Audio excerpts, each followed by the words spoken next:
అంటే సమాజం బాగుండాలి అంటే తను ఉండే వ్యవస్థ బాగుండాలి, వ్యవస్థలో అందరూ బాగుండాలి అనుకుని తాపత్రయపడ్డ మనిషి.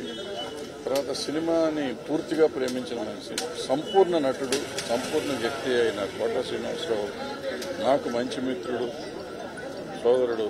ఆయన మన మధ్య లేకపోవటం నాకు చాలా బాధాకరంగా ఉంది. ఇండస్ట్రీకి కూడా చాలా తీరని లోటు. ఆయనకి ఆత్మశాంతి కలగాలని ఆయన ఫ్యామిలీకి నా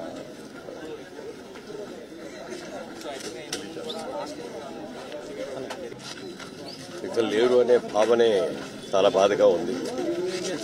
ఉదయం నిద్ర లేచేటప్పటికే ఈ దుర్వార్త విని తట్టుకోలేకపోయాం. ఒక అద్భుతమైన నటుడిని కోల్పోయింది సినిమా పరిశ్రమ. నాటకాలు వేసే రోజుల నుంచి కూడా కోట శ్రీనివాసరావుతో మాకు మంచి పరిచయాలు ఉన్నాయి.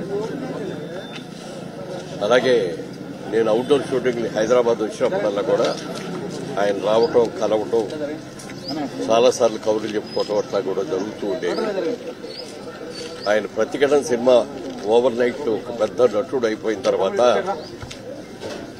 ఆయన్ని ఇప్పుడే మేము తీస్తున్నటువంటి సినిమా ఇదే నా సమాధానం అనే సినిమాలో ఓ మంచి క్యారెక్టర్ ఉంది, వెంటనే వచ్చాయని చెప్పి ఆ మరుసటి రోజే ఆయన హైదరాబాద్ నుంచి మెడ్రాస్కి పిలిపించుకొని షూటింగ్ చేసాం.